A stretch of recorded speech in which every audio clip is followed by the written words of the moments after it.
Hey people, it is Sunday, July the 20th. The time is 5:36 in the late afternoon.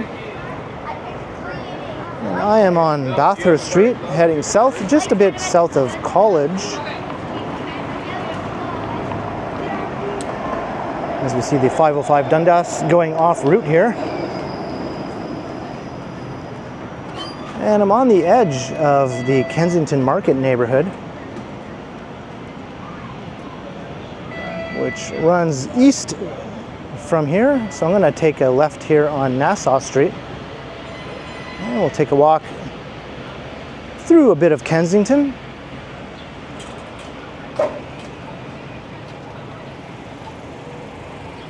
As I make my way towards home. I've been out recording video after video today, taking advantage of the nice weather. It's around 27, 28 degrees Celsius. It's a nice breeze, not too humid, maybe feeling like low 30s with the humidity.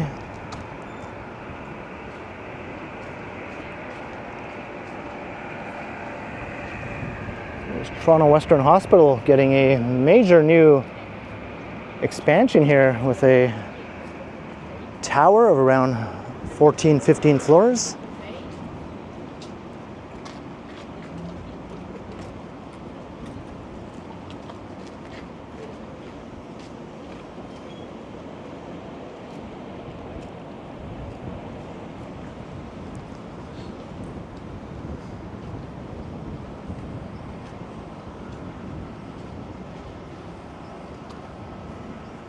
First Portuguese evangelical church.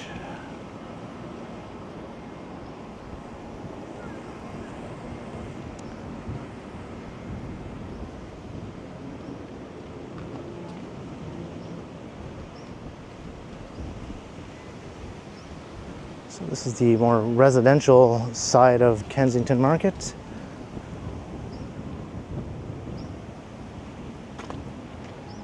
See, we're not too far away from the financial district and the CN Tower.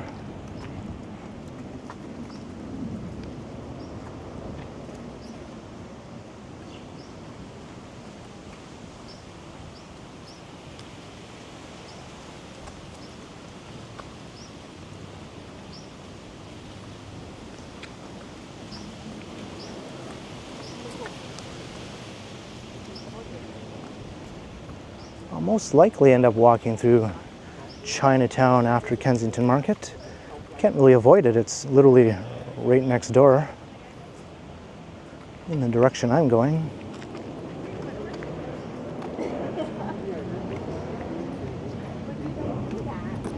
I know, like that.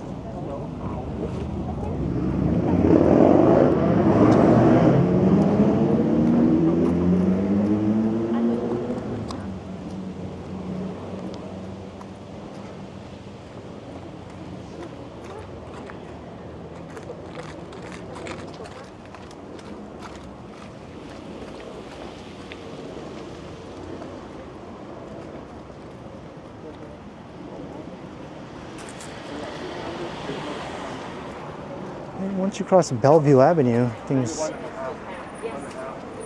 change quite drastically.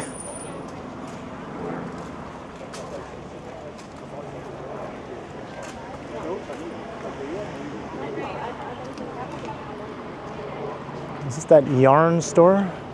It's been here for a while. Maybe it's not a yarn store anymore. It's a vintage. Yeah, former yarn store. Now it's a vintage shop.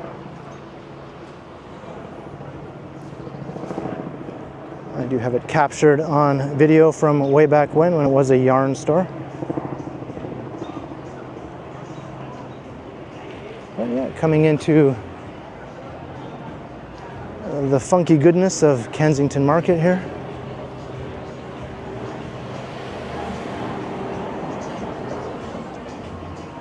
Oh, Yarns Untangled. Did they just move down the street? I'm not sure if that's the same business or just another yarn store.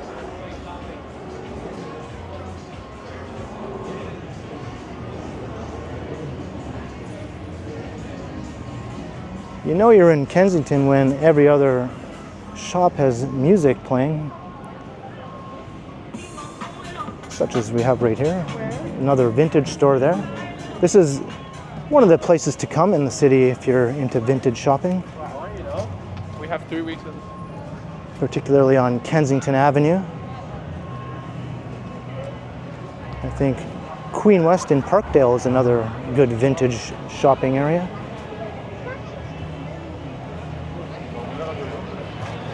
This might be one of the best cities in the continent for vintage clothes, if that's your jam, I guess.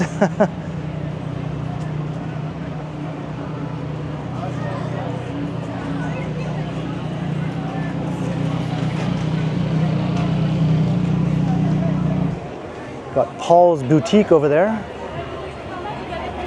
And I think Ozzy's was across the street. But yeah, this is just a regular Sunday in Kensington Market. In the summer, this is what you can expect. And the last Sunday of every month is Pedestrian Sunday, where they close the streets to cars, which I don't know why people insist on driving through here in the first place. This is one of the neighborhoods in Toronto that should be permanently pedestrianized, in my opinion. There are far, far more people walking around than there are people in cars, and people walk on the streets even when there are cars. It just doesn't make any sense to insist to make this open to automobiles. You know that street that I'm... Delivery vehicles, sure, but no one else needs to drive through here.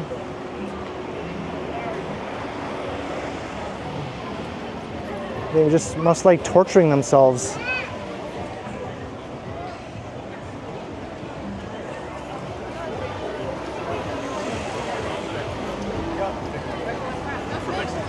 Oh no, so you're left. Unless it's just gawking tourists who are too scared to walk the streets of such a Bohemian neighborhood.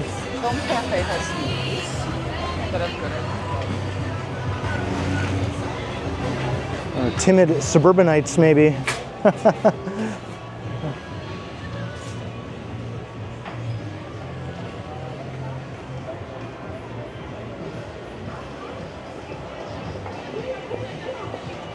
And there have been some efforts by local community members to have all of Kensington Market fully pedestrianized on a permanent basis, but believe it or not, some of the local business owners have been against it and have foiled all those attempts. They seem convinced that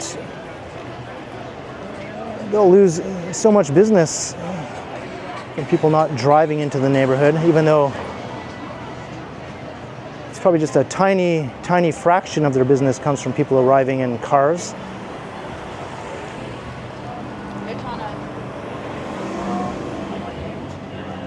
My name.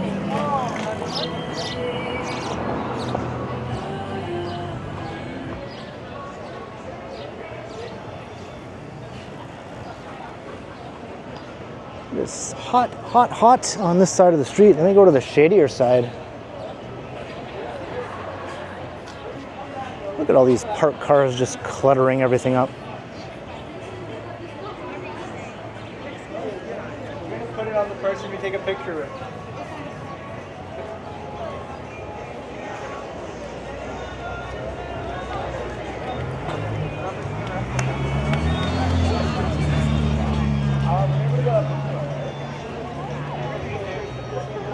I think Yorkville is another neighborhood in the downtown that should also be fully pedestrianized.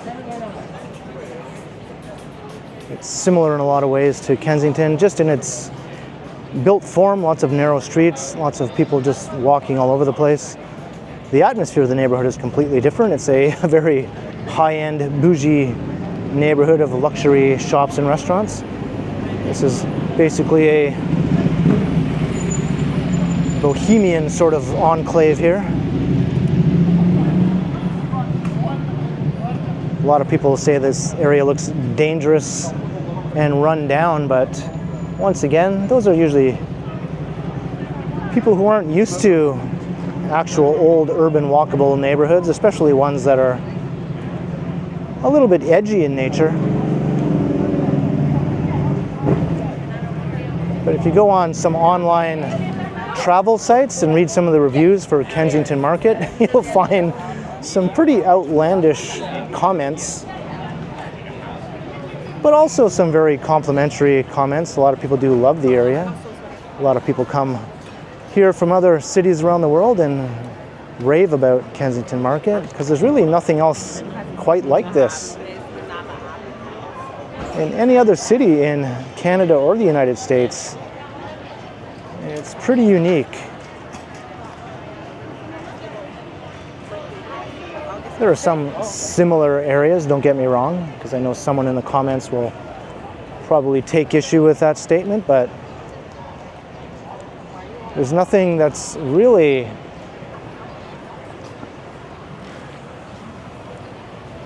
like another version of this that I can think of. I can't think of anything else.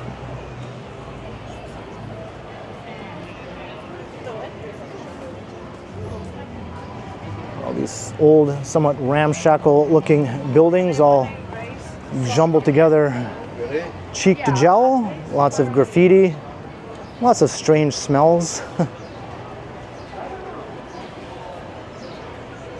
See some very eccentric local characters in the neighborhood. Street art everywhere. Music, of course, and the multicultural nature of the neighborhood.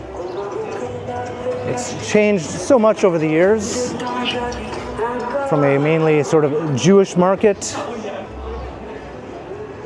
to a truly multicultural mosaic or melting pot, whatever word you think is proper.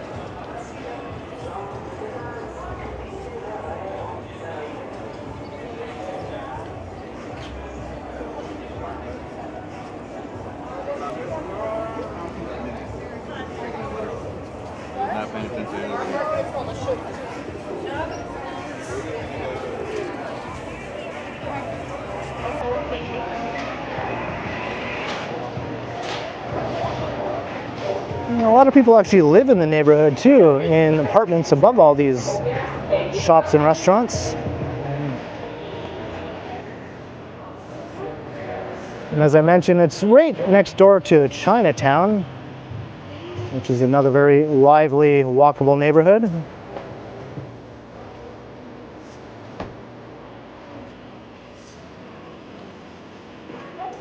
My only real complaint is trying to record a video in Kensington Market without getting a copyright claim due to the music blasting from literally every other storefront.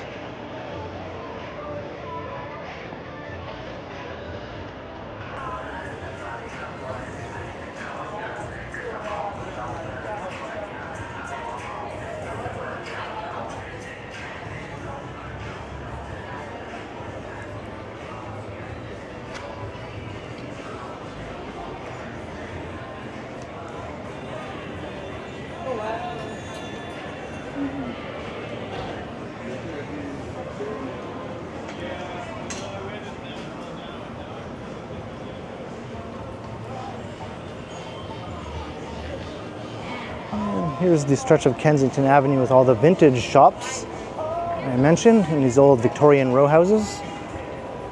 Lots of them are colorfully painted. Another vintage store here. This one might be new. I don't know. I don't recall that one.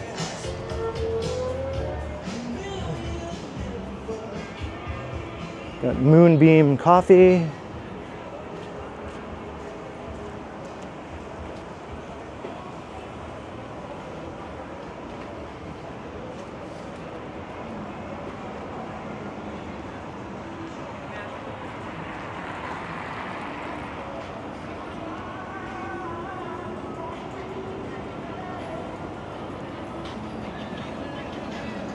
Looks like you can't enter the parking structure from here. You have to go over to Baldwin Street. Doesn't look terribly high or anything, but when you're up on that upper deck of the parking garage, you get some pretty awesome views of the neighborhood. I've shown those before though in videos and a live stream or two.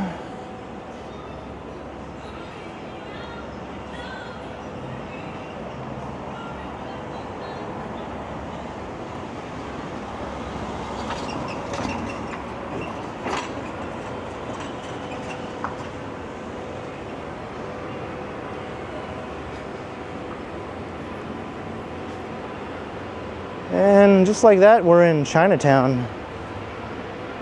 They just blend into one another.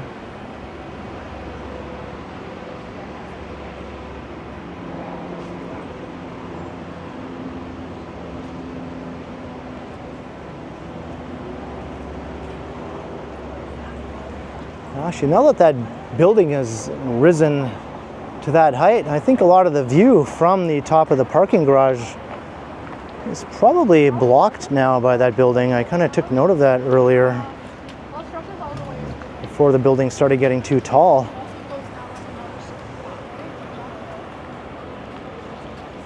I'll have to come back another time and see what's left of that view. But you can see down towards the CN Tower, get a sweeping view of a big chunk of the cityscape from up there. And I'm staying on the shady side of the street here, heading south down Spadina.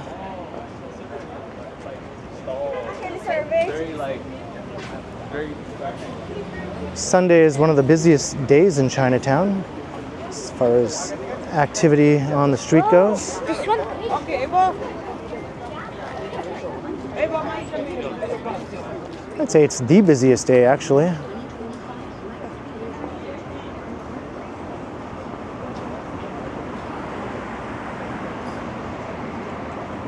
Kind of some neat alleys to explore with some old row houses hidden away.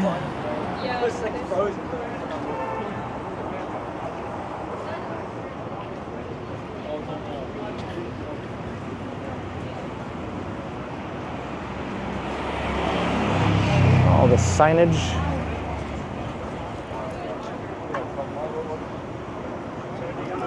It's very visually stimulating.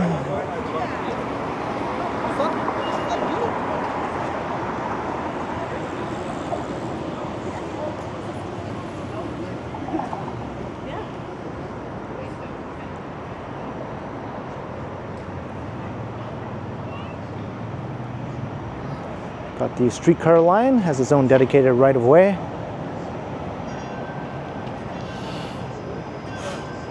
Although they still crawl along at a rather slow pace. Because they don't have signal priority, that's why.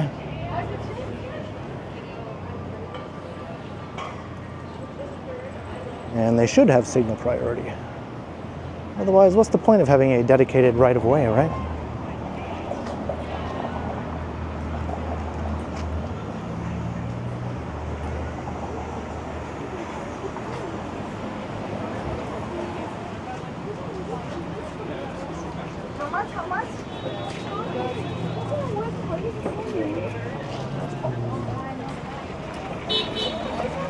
How much?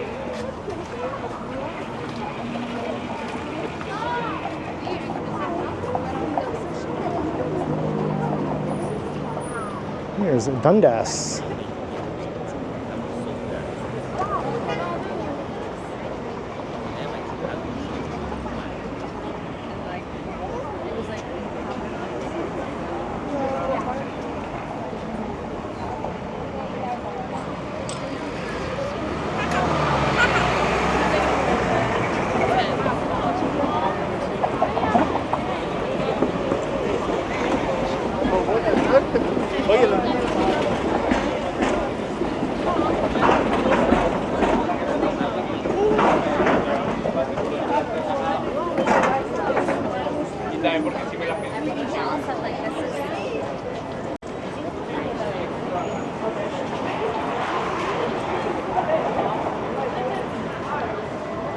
I'll take us a bit further south, then we'll cross to the other side of Spadina and go north up the other side to Dundas.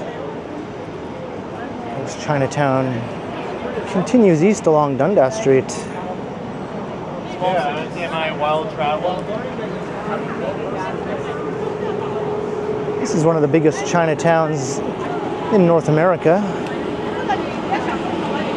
And it's doing a lot better than a lot of other old urban Chinatowns. A lot of them are starting to die off, or they're just a shadow of their former selves. They've become undesirable neighborhoods in one way or another. I think Toronto's Chinatown is hanging on a lot better, although, you know, it has declined somewhat, I would say.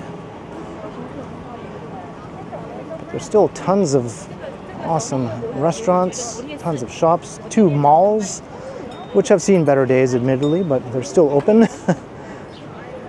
The Dragon City Mall and the Chinatown Center Mall.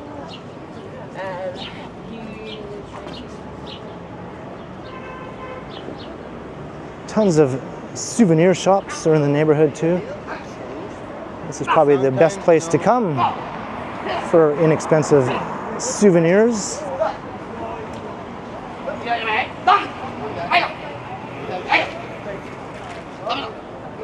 Of course, there's some characters around.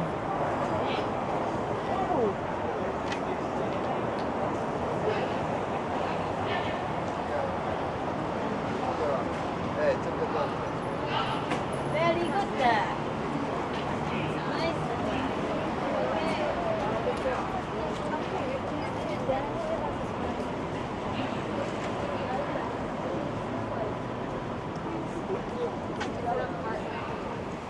Here's the Chinatown Center Mall. We already walked past the Dragon City Mall, but we'll see it again once I go back up the other side. It's like a multi-level mall. Has lots of small shops inside.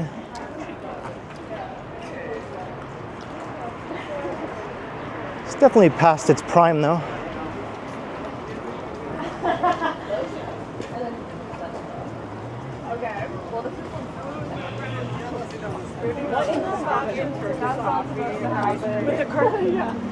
All right, let's cross Sullivan Street.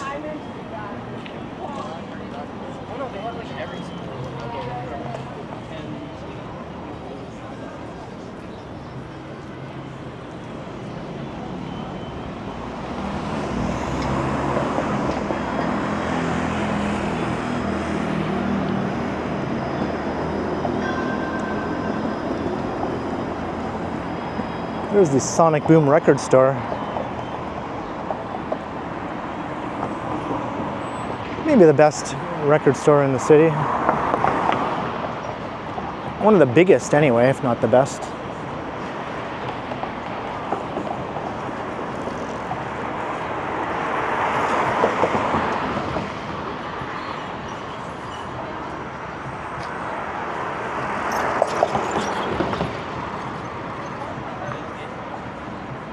Kind of feel like jaywalking here.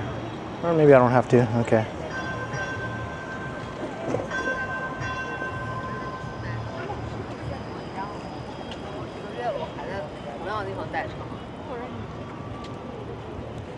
Look south. All right, we'll go back up the other side. Look around the cliff. Oh!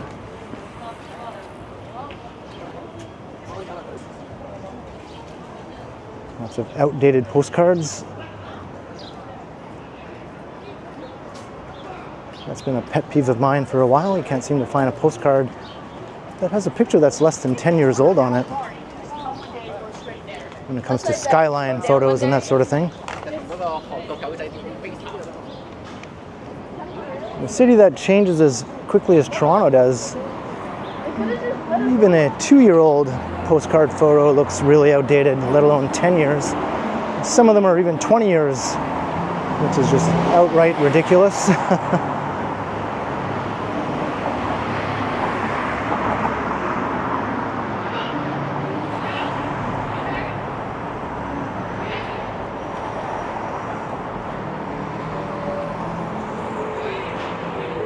The A&A department store.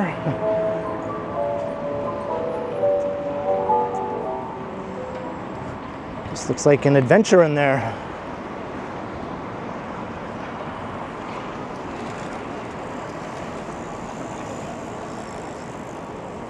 There's a busy block with a supermarket.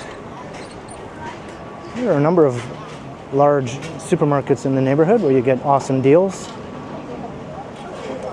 If you live in an area close to Chinatown, there's no excuse to not buy your fruits and vegetables here. The prices are just so much more affordable than at a major grocery store chain. Whatever. Yeah.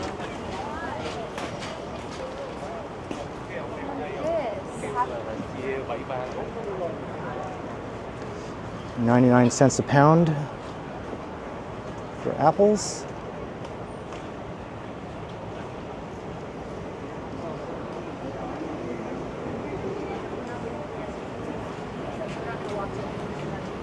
Agreed.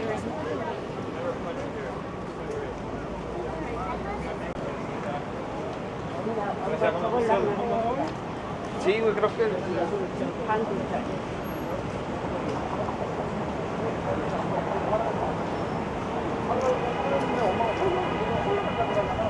Souvenirs, more souvenirs.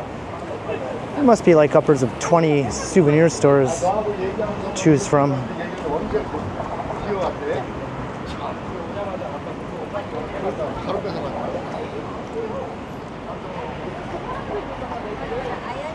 아니야, 랩이 있어, 옆에. All right, we're back at Dundas. There's the Dragon City Mall across the way.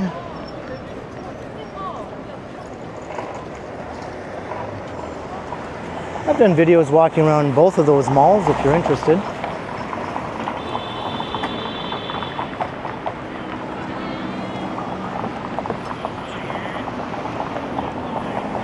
And there's another big supermarket or two heading north up Spadina, north of Dundas.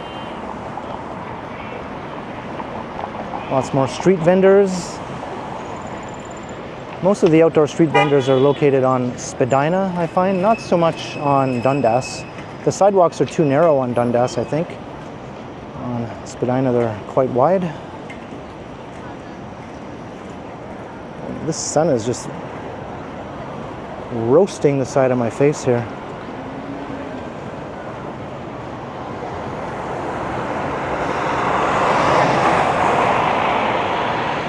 They're getting some good sun at the top of that double-decker bus there.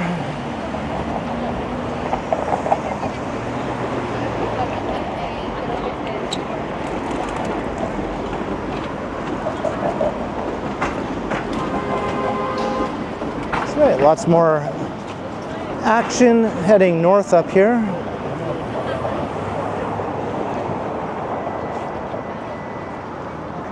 Yeah, Sunday, by all means, if you're looking to experience Chinatown at its busiest, this is the day to come.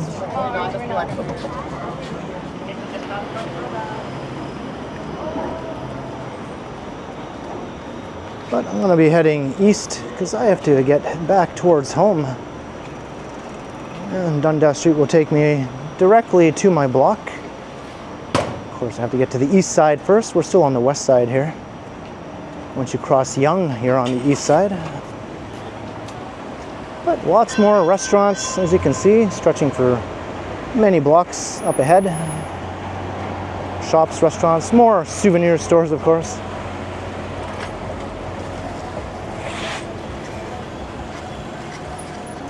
And the more narrow sidewalks.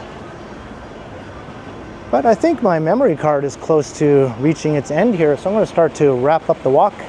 Hope you enjoyed this Sunday afternoon, a busy day here. First through Kensington Market, where we checked out some of that area, not all of it by any means, and same for Chinatown. So leave a comment down below if you enjoyed the walk through two adjacent and lively neighborhoods here in Toronto. Be sure to like, share, and subscribe if you haven't already done so. Also make sure you hit that notification bell so that you don't miss any of my videos. If you'd like to support the channel, there are links in the description where you can do so via PayPal, as well as via my merch store. And you can also support the channel by becoming a channel member or by sending a super thanks if you prefer. And you can find me on Instagram also under K Continuum. So try to maneuver through these slower moving people. So thanks for watching, and thanks to all the channel members as well. And be sure to keep checking back because, as always, I will continue.